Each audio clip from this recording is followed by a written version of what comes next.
Picture the world 12,000 years ago. Not the world of pharaohs and emperors, not the world of cities and armies, a different world entirely, quieter, darker, and in many ways freer than anything that would come after. A small group of people moves across an open landscape. There are perhaps 30 of them. They carry everything they own on their backs. They know the name of every person in their group, every hill on the horizon, every plant that blooms in spring, and every animal that migrates in autumn. They have no taxes, no kings, no written laws. Their lives are governed by one ancient, simple logic: follow the food. These were not primitive savages stumbling through the dark. The bones they left behind tell a different story.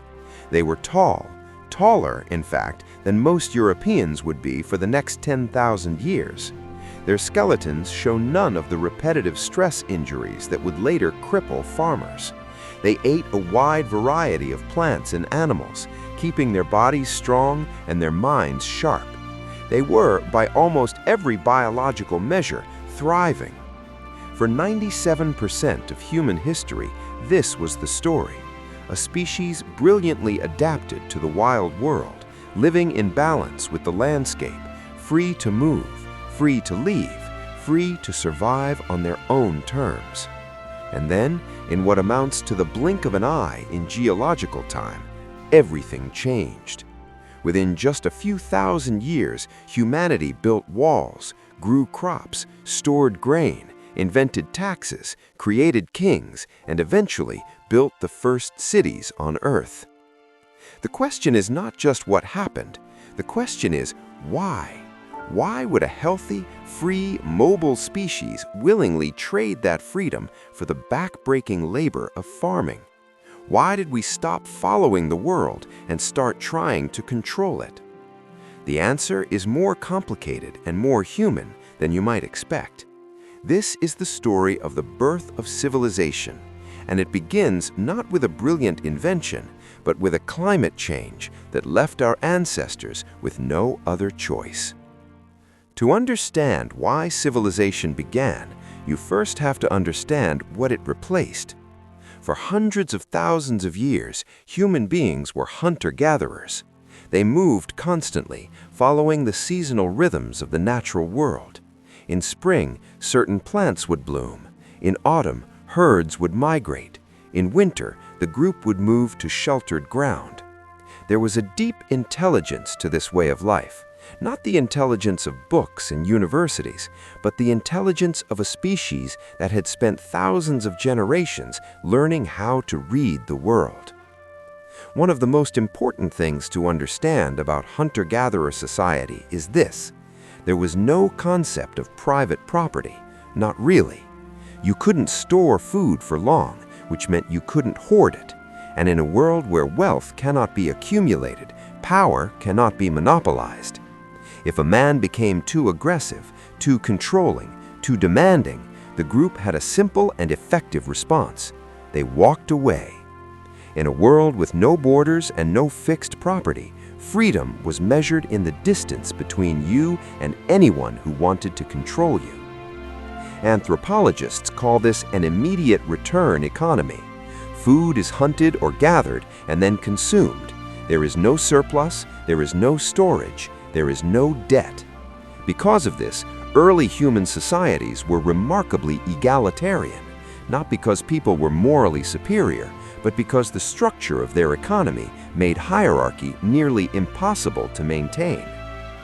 But this balance depended on one crucial condition: low population density. A single band of 30 to 50 people required a territory of hundreds of square miles to sustain itself. The wild world could support them, but only if there weren't too many of them. For most of the Pleistocene, the Great Ice Age that dominated Earth's climate for over 2 million years, this balance held. Temperatures fluctuated wildly, ice sheets advanced and retreated. The environmental instability made permanent settlement impossible. And so humans moved, season after season, Generation after generation, the ancient rhythm continued. Then the ice began to melt, and everything that followed flowed from that moment. Around 12,000 years ago, the planet entered a new geological epoch called the Holocene. The great ice sheets retreated, temperature stabilized. For the first time in ages, the climate became predictable enough to build something permanent. In the Near East, in the region we now call the Fertile Crescent, stretching across parts of modern-day Turkey, Syria, Iraq, and Israel, this climate shift created something extraordinary: abundance. The hills were thick with wild grains, emmer wheat, einkorn, barley. Herds of gazelle moved through the valleys in enormous numbers. For the hunter-gatherer bands living here, the ancient calculus of survival suddenly shifted. For the first time, the energy gained from food vastly outweighed the energy spent finding it. And into this landscape of plenty stepped a people known today as the Natufians. The Natufians are one of the most important and least known civilizations in human history. They lived in the Levant, the eastern edge of the Mediterranean, between roughly 15,000 and 11,500 years ago, and what they did changed the human story forever. For generations, historians assumed that agriculture caused settlement, that humans learned to farm and then built villages to tend their crops. The Natufian evidence turned this idea on its head. The Natufians settled down before they ever planted a single seed. The wild grain was so abundant in their territory that there was no need to move.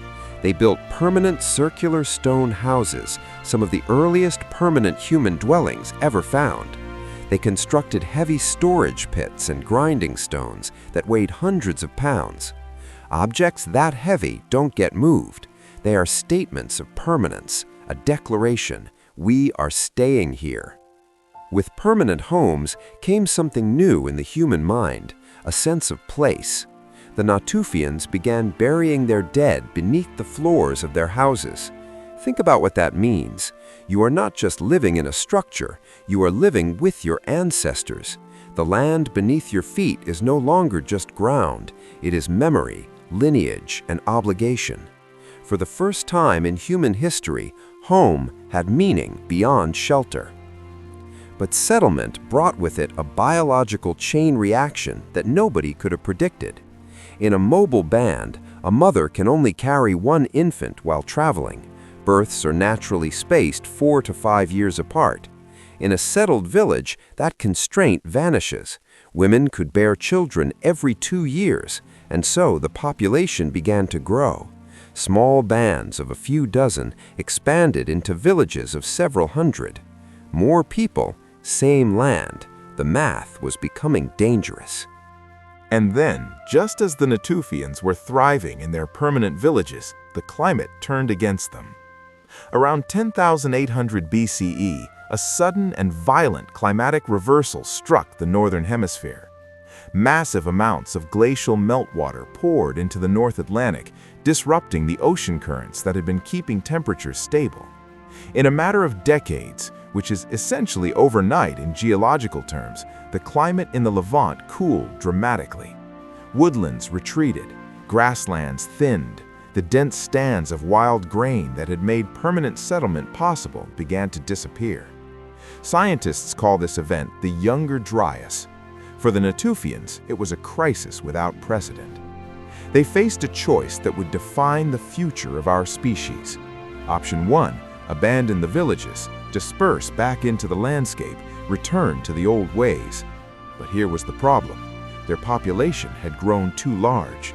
The surrounding wilderness could no longer support so many people as hunter-gatherers. Going back was no longer possible. Option 2, intervene. Stop waiting for nature to provide. Start managing it. And so they did. They cleared away competing plants. They selected the largest, most nutritious seeds and deliberately replanted them. They moved seeds from places where grain grew naturally to places closer to their villages.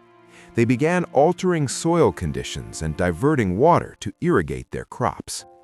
Agriculture was born, not as a brilliant invention, not as a sign of human progress. It was born as a survival strategy, a desperate response by a trapped population that had no other way out.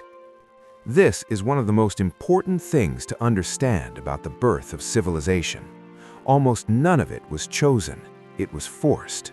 Step by step, generation by generation, our ancestors were pushed further down a road from which there was no return. And the price of that road was steep. Here is something that rarely appears in school textbooks. The transition to farming made individual human lives significantly worse. The skeletal record is unambiguous.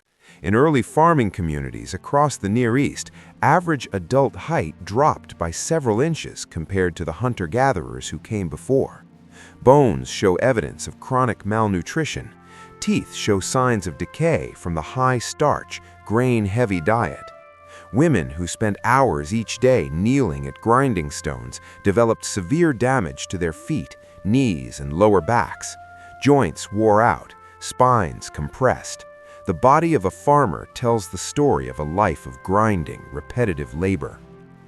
And then there was disease. Hunter-gatherer bands were small and mobile. A pathogen that infected one group would struggle to spread far. But in a dense, settled village, with dozens or hundreds of people living in close quarters, sharing water sources, living alongside domesticated animals, disease found the perfect environment to thrive. Illnesses like influenza, tuberculosis, and smallpox crossed from animals to humans and spread through agricultural communities with devastating efficiency. Epidemics became a feature of civilized life. So why did people keep farming? Why didn't they simply walk away? Because at the population level, farming worked. A single acre of cultivated wheat could support far more people than a single acre of wild landscape. Individual lives were shorter and harder, but the group as a whole grew larger and more powerful. In the brutal mathematics of evolutionary biology, reproductive success trumped personal comfort. Farmers outbred hunter-gatherers, and as farming populations grew, they spread, absorbing, displacing, or replacing the mobile bands that once roamed freely across the landscape. The agricultural engine had started, and it could not be stopped. Farming changed not just how people ate, it changed how people related to each other. And the agent of that change was a concept that had barely existed before: property. A hunter-gatherer has no reason to own land. The land feeds everyone. You move through it, you don't possess it. But a farmer is different. A farmer invests months of back-breaking labor into a single plot of soil. He clears it, plants it, irrigates it, guards it. His survival is bound to that ground. If he has to leave, if someone forces him off, he loses everything: the crop, the harvest, the future. This transformed conflict. In the old hunter-gatherer world, if two groups disagreed, the simplest solution was to separate. In an agricultural world, separation meant abandonment. And so disputes became territorial, fixed, violent in new ways. Where value concentrates, protection follows. And so, around 8000 BCE, at a settlement in the Jordan Valley called Jericho, humans built something new: a wall. Jericho is one of the oldest continuously inhabited settlements on Earth, and what archaeologists found there changed how we understand early civilization. The site was enclosed by a massive stone wall and dominated by a circular tower nearly 30 feet high, one of the largest human constructions that had ever existed up to that point. For decades, researchers debated its purpose. Was it a flood barrier? A ritual monument? Today, most interpretations point to a simpler explanation. The wall protected stored food. Jericho had granaries, and granaries are targets.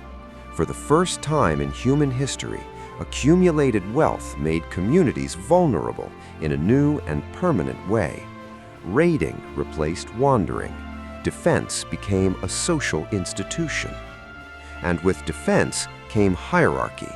Someone had to organize the defense. Someone had to manage the granaries. Someone had to direct the labor of building and maintaining the walls. That someone gained power, and the egalitarian structure of the old world began to crack. The archaeology records this shift in the graves. Most burials remained simple, a body, a few tools, nothing more.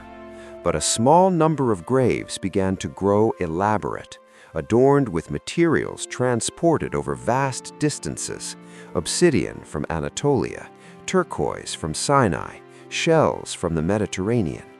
Status was now being buried with the dead. For the first time in human history, inequality was not temporary, it was structural. For thousands of years, this agricultural experiment remained in the hills and valleys where it had begun. Rainfall was relatively reliable. The environment was manageable. Communities grew, but slowly.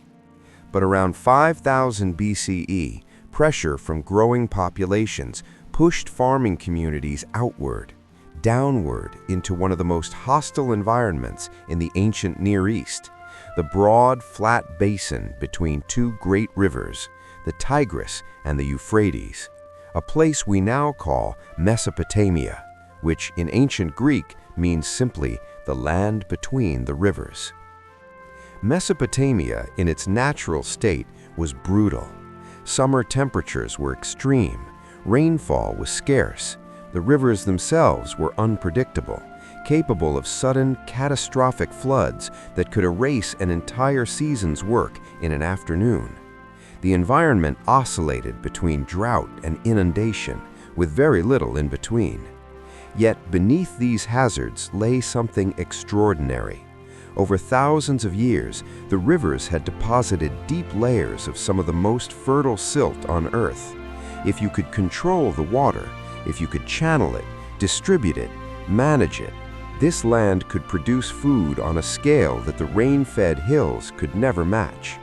And so the settlers of the southern plain made a decision that would reshape human history. They built canals. Irrigation is not a simple technology. To water a field in southern Mesopotamia, you needed canals stretching for miles across the terrain. You needed embankments to contain the spring floods. You needed someone to maintain the canals season after season, removing the silt that constantly built up and threatened to block the flow. And you needed someone to decide who got water, when, and how much. These tasks exceeded the capacity of any single family or even any single village. They required coordinated labor on a massive scale. And coordinated labor on that scale requires authority.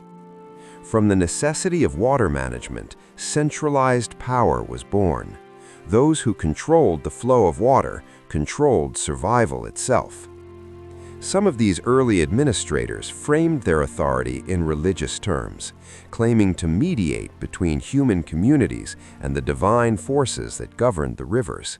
In practice, their power rested on something far simpler: administration, measurement, and enforcement. Comply, and you received water. Refuse, and the canals would be closed to you. By around 4000 BCE, the Mesopotamian floodplain was no longer a natural landscape. It was an engineered environment, a vast network of canals, fields, and storage centers operating as a single unified system of production. And at the center of that system, people were gathering in numbers never seen before in human history. The first cities were taking shape. By around 3800 BCE, the most dramatic experiment in human history was underway. In the heart of Mesopotamia, a settlement called Uruk had grown into something that had no precedent anywhere on Earth: a city. At its height, between 40 and 50,000 people lived within roughly 6 miles of walls. Let that number settle for a moment. 40,000 people in a species that had evolved to live in bands of 30. This was not just a larger village, it was a fundamentally different kind of human experience. In a village, social life runs on familiarity. You know everyone's name, everyone's family, everyone's reputation. Reputation is currency. Trust is the foundation of cooperation. But in a city of 40,000 people, you cannot know everyone. Every day, you walk through crowds of strangers. The social technology of the village breaks down completely. And so Uruk invented something new: institutions, formal systems to replace the informal trust of smaller communities. A temple complex that served not just as a place of worship, but as an economic landlord, controlling the fields, the canals, the herds, and the granaries. Workers received rations in exchange for their labor, measured out in standardized clay bowls that archaeologists have found by the millions across the ruins of Mesopotamia. Each bowl held a fixed daily allotment: one bowl, one worker, one day. The mass production of these vessels was, in a very real sense, the mass production of a new social contract. You work for the institution, and the institution keeps you alive. The city was also a magnet for the wider world. Raw materials flowed into Uruk from vast distances: timber from the mountains to the north, copper from what is now Oman, lapis lazuli from Afghanistan. Entire regions were being pulled into the economic orbit of a single urban center. For the first time in history, something we would recognize as a regional economy was taking shape.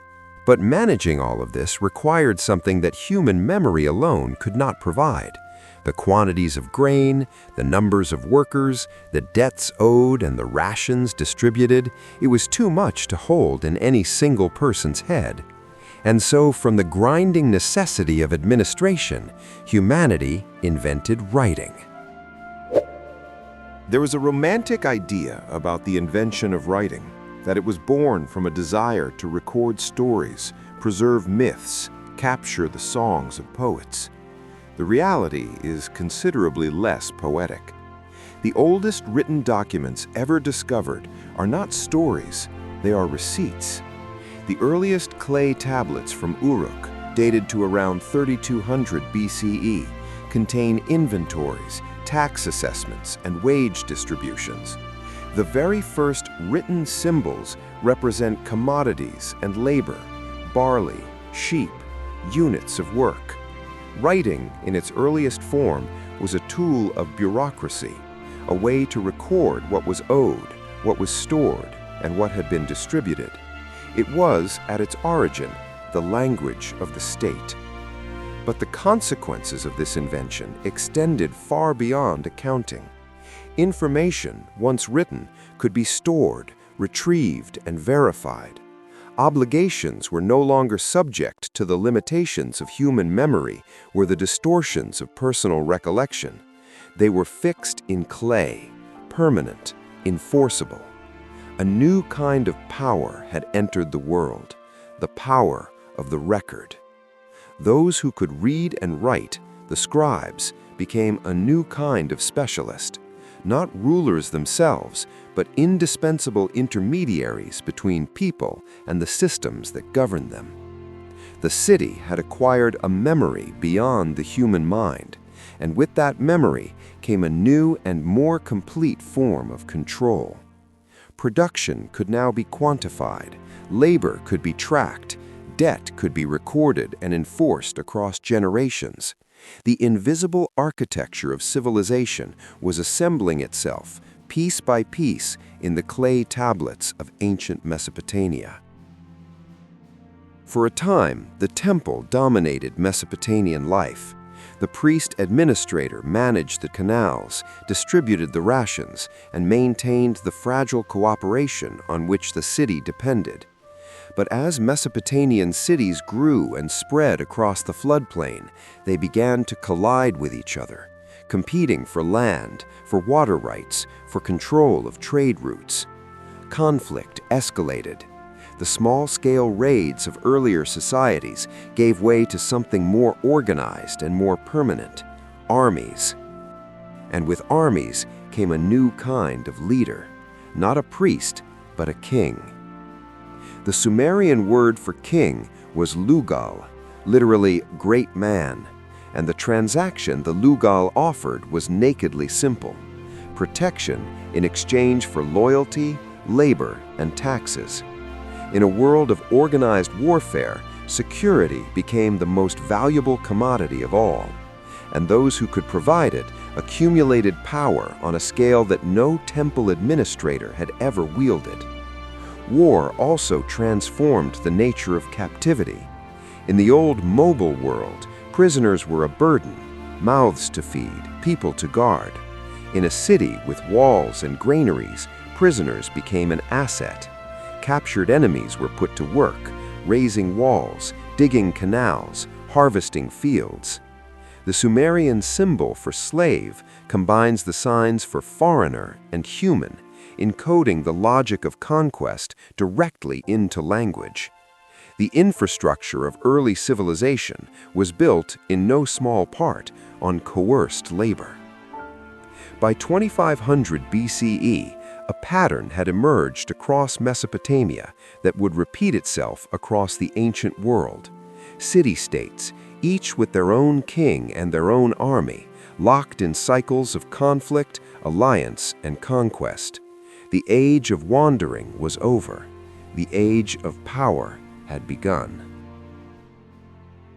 Mesopotamia was not the only place where civilization took root. Across the ancient world, in environments as different as they could possibly be, the same underlying pressures were pushing human societies toward the same fundamental structures. Along the Nile, a different version of the story was unfolding. Egypt was protected by deserts on both sides and fed by one of the most predictable rivers on Earth. Every year, with almost clockwork regularity, the Nile flooded its banks, depositing fresh layers of rich silt across the farmland. Egyptian farmers didn't need to build elaborate canal networks. The river did most of the work for them. This predictability shaped a different kind of civilization, more stable, more centralized, and more focused on permanence than almost any other culture in the ancient world. In Egypt, the logic of divine kingship reached its fullest expression. The pharaoh was not merely a ruler, he was a god, the living embodiment of cosmic order, the guarantor of Ma'at, the ancient Egyptian concept of truth, balance, and harmony between the human and divine worlds. When the pharaoh was strong, the Nile would flood on time, the crops would grow, and the world would remain in order. When the pharaoh was weak, chaos threatened. It was a theology perfectly designed to concentrate absolute power in a single human being. Far to the east, along the Indus River, in what is now Pakistan and northwestern India, a third great civilization was rising, and it presents one of the great mysteries of the ancient world. Cities like Mohenjo-Daro and Harappa were by any measure extraordinary. They featured standardized bricks, sophisticated drainage systems, organized street grids, and evidence of long-distance trade reaching all the way to Mesopotamia. By 2500 BCE, the Indus Valley civilization was one of the largest urban cultures on Earth, home to perhaps 5 million people. And yet, almost no evidence of palaces, no royal tombs, no massive monuments to military power, no clear signs of a warrior elite. The Indus script has never been deciphered, which means their system of governance remains largely unknown. Some archaeologists have suggested that power in the Indus Valley was organized around merchant elites or ritual authority rather than military kingship. It is, perhaps, a glimpse of a road not taken, a complex urban civilization that may have found a different way to organize itself. Meanwhile, entirely independent of the Near East, similar processes were playing out in China, along the Yellow River, in sub-Saharan Africa, and in the Americas, where civilizations were building on entirely different crops: millet, rice, maize, potatoes. The specific plants were different, the rivers were different, the gods were different, but the underlying pattern was remarkably consistent. Surplus enabled population growth. Population density required coordination. Coordination produced hierarchy, and hierarchy gave rise to the state. The birth of civilization was not a single event in a single place. It was a global pattern, different environments producing different cultures, but all converging, slowly and inexorably, toward the same fundamental structure. By around 2300 BCE, the age of isolated city-states was drawing to a close. The cities of Mesopotamia had been competing with each other for centuries, trading, raiding, negotiating, fighting. Power had been consolidating. The strongest city-states had absorbed their weaker neighbors. And one man looked at this landscape of competing kingdoms and asked a question that no one before him had dared to ask. Why stop at one city? His name was Sargon of Akkad, and the story of his rise is wrapped in so much legend that separating fact from mythology is nearly impossible. Ancient texts describe him as the son of a priestess set adrift in a basket on a river as an infant, a story that would later be echoed in the legend of Moses. He rose from obscurity to become a cupbearer to a king, and then, through a combination of military genius and relentless ambition, seized power for himself. What followed was unprecedented. Sargon did not simply conquer a rival city, he kept conquering. City after city, king after king, he swept across Mesopotamia, and then beyond it. His armies reached the Mediterranean coast to the west, the mountains of Anatolia to the north, and the Persian Gulf to the south. At the height of his power, Sargon controlled more territory than any ruler in history up to that point. He had created something new, an empire, not just a city with a powerful army, but a centralized state stretching across an entire region, governed by a single authority, administered through a network of appointed officials who answered to the king. To hold this vast territory together, Sargon standardized weights and measures, imposed a single administrative language, and built roads to move troops and goods across his domain. The Akkadian Empire would not last. Like virtually every empire in history, it eventually collapsed, torn apart by internal tensions and external pressures. But Sargon's legacy was permanent. He had demonstrated something that would shape the politics of the ancient world for the next 4,000 years, that power could scale, that a single human will, backed by organized military force and administrative genius, could bend an entire civilization to its purpose. The age of empires had begun. Stand in any modern city, New York, London, Tokyo, Cairo, and look around. The towers of glass and steel, the roads packed with traffic, the endless exchange of goods and information, the invisible systems of law and finance and governance that hold it all together. It feels utterly modern. It feels like the product of the last few centuries. But the foundations of this world are ancient. The concentration of power in centralized institutions, the dependence on food systems controlled by organizations larger than any individual, the inequality embedded in the ownership of land and capital, the use of written records to enforce obligations across time, the standing armies, the taxes, the cities themselves. These were not invented in the Industrial Revolution or the Renaissance. They were invented in the mud-brick temples of Mesopotamia, in the grain stores of Jericho, in the canals of the Sumerian floodplain. The birth of civilization was a trade.